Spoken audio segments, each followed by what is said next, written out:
Welcome back. As you might have guessed, today's episode is going to be about the bathroom.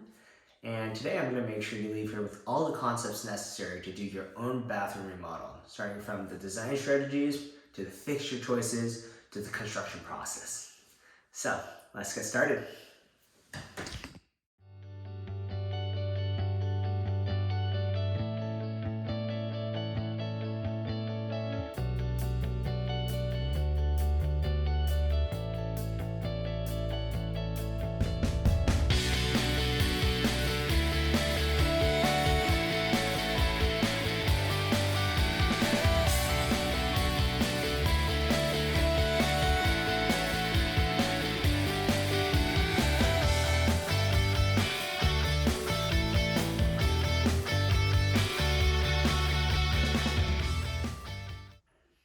The first step to doing a bathroom remodel is deciding which of the four main components you want to include in your bathroom. The four being the sink, the toilet, the shower, and the bathtub. When people refer to half, three-quarters, and full bathrooms, they are saying whether their bathroom includes 2, 3, or 4 of the mentioned components. For example, a guest bathroom or powder room will be a half bathroom because it would include only the sink and the toilet, versus a master bedroom bathroom would be either a three-quarters or full bathroom because it would include the sink, toilet, and also a shower or a tub. Bathroom remodels are often the focus of home remodels because they're such small space with many permanent fixtures inside them. So there are many design philosophies that we keep in mind when designing one. For example, one is the bathroom needs to have adequate lighting. So several ways we achieve that. One is for the recessed lights. We use 1000 lumens and 4000 Kelvin color temperature lights. That means they are brighter and also colder than normal lights, which means that you get a more bluish hue, which is usually good in a bathroom. Another way you can achieve adequate lighting is by having natural lighting in the bathroom. However, you don't want people to see inside your bathroom. That's why we use these obscured windows with an acid etched matte finish. So you let in some light, but you also don't have the people outside looking in on you. Another great way to add lighting to your bathroom is to add a backlit mirror. It's also great for girls when doing their makeup. Here I have a cool infrared sensor mirror that turns on and off when I wave my hand in front of it. Another design philosophy is to make the bathroom appear as spacious as possible. And how I achieved that here was that I actually used a common interior design trick where you use a dark color on the longer edge of the room and a light color on the walls of the shorter width. I also made sure to carry the floor tiles up against the back wall, which makes this length of the room appear deeper. For the width of the room, I chose to use a large vanity mirror, which also gives a bit of visual trickery on how deep the walls appear to be. The third design philosophy is that you want to use a common theme in your bathroom. And with this bathroom, I chose to use a simple, modern, black and white theme. Wherever possible, I chose to pick out matte black fixtures. And everywhere else, I try to go with white, such as on the doors, the vanity, and the tile. One other thing is that with these tiles, the marble pattern actually matches what I have on the kitchen island, which is a nice way to tie the house together as well. The fourth design philosophy I have is that you want the bathroom to be as functional as possible, and that means using low maintenance and durable materials. One example actually is that instead of these smooth porcelain tiles, I chose to use these textured ceramic tiles on the floor. And that's because when getting out of the shower with wet feet, you want as much grip on the floor as possible. And you'd be surprised how many people overlook this and end up with a really inconvenient bathroom day to day. After settling on the design you like, the next step is to nail down the exact measurements of all the fixtures in the bathroom. To do this, you would actually need to go shopping as one of the first stages in your project. This is because we need to make sure everything you want is in stock, and after you buy them, we need to base the rough plumbing off the exact dimensions of these items. For example, the width of the vanity, the clearance of the toilet, the position of the shower fixtures, all necessary information to have before you start the rough plumbing. For more information on rough electrical and plumbing, check out part 5 of my ADU project from before. Assuming all the rough work is done, the next step then would be to lay tile. How we lay tile is we take mortar and spread it all over the surface we wish to tile. You can think of mortar as the filling of an Oreo cookie and the tiles as the cookie themselves.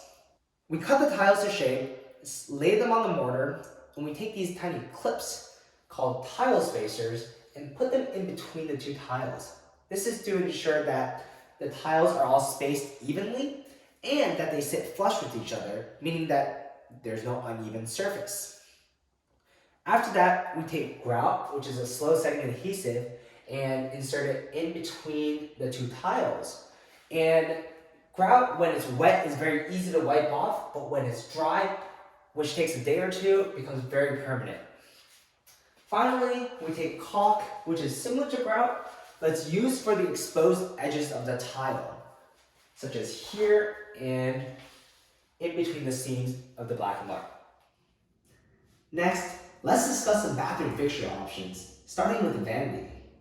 There are 3 main vanity options you can go with: the floating, the standing, or the pedestal. The floating vanity is like you see here. It's a vanity that hangs off the back wall, and true to its name, it does not touch the floor. It helps give the bathroom a more modern feel, but the downside is that it's more permanent since it's affixed to the wall and difficult to swap out. A more traditional option then would be the standing vanity. It's a cabinet that sits completely on the floor, and benefits are that it gives you more storage space and it hides away the plumbing better. If you look under the gap here, you can actually see the exposed plumbing of the bathroom sink. A third option will be the pedestal sink, and that would be a freestanding sink that does away with the countertop and cabinets completely. This is more commonly used in guest bathrooms where you don't need the extra countertop or storage space, say for toiletries or toothbrush like you would in the master bathroom. Let's also talk a bit about the installation of vanities. Here you can see the exposed plumbing that I was talking about earlier. The 2 silver valves here control the cold and hot water, and the black one here leads to the drain pipe. With the floating vanity, you also have these screws that screw into the studs of the wall to keep the heavy countertop sturdy. Next, with the toilet, you have 2 main options, to go either tank or tankless. A more traditional option, the tank toilet, has a water tank right behind the toilet seat. A less bulky option, the tankless one, which is right here, draws directly from the primary water source. I chose to splurge a little bit with this total washtub toilet, which gives you some fancy features like a built-in bidet, seat warmer, and deodorizer. The installation of the toilet then is fairly easy. It comes ready bought like this.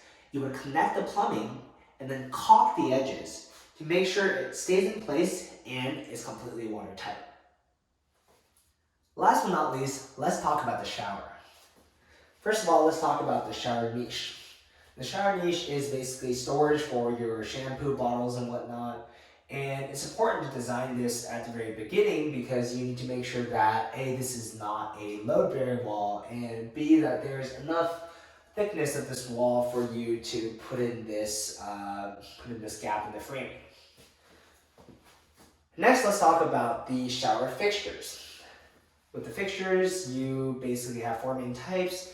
You can have a faucet, you can have a shower wand, a shower head, a rain head, or you can have any combination of the 4, whatever water dispensing experience you so wish. One experience that we don't want to have is to have an icy cold shower. And for that, I highly recommend, if possible, when doing a bathroom remodel, to put the shower controls and the shower head on different sides of the shower so you can get in the shower, turn on the water without getting wet immediately. However, there is a more modern solution to that. In case you don't know, how traditional shower valves work is that you have a cold and hot water intake And they use a pressure balancing system so that you get your desired temperature. The problem with that is that when you have different shower functions like this, say if you're switching between your wand and your shower head, the pipes experience a temporary drop in pressure. So the water that comes out, like there's an initial burst of cold water. And another common case is that if someone starts using water in the house, you might experience also a pressure drop. You might realize like your water is getting colder. So how we avoid that is that we use something called a thermostatic valve like this one. And this is something I would highly recommend if you're doing a bathroom remodel.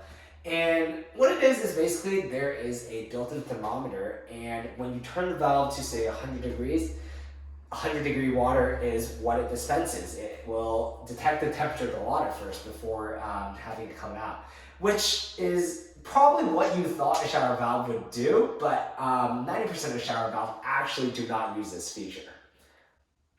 With the installation of shower fixtures, what you do is it's a two-step process. You first install the valves, the drain, the pipes when you're doing the rough plumbing, when the walls are open, and the second step after these tiles are set, you end up putting these finished fixtures on and connecting them to the pipes that you pre-installed.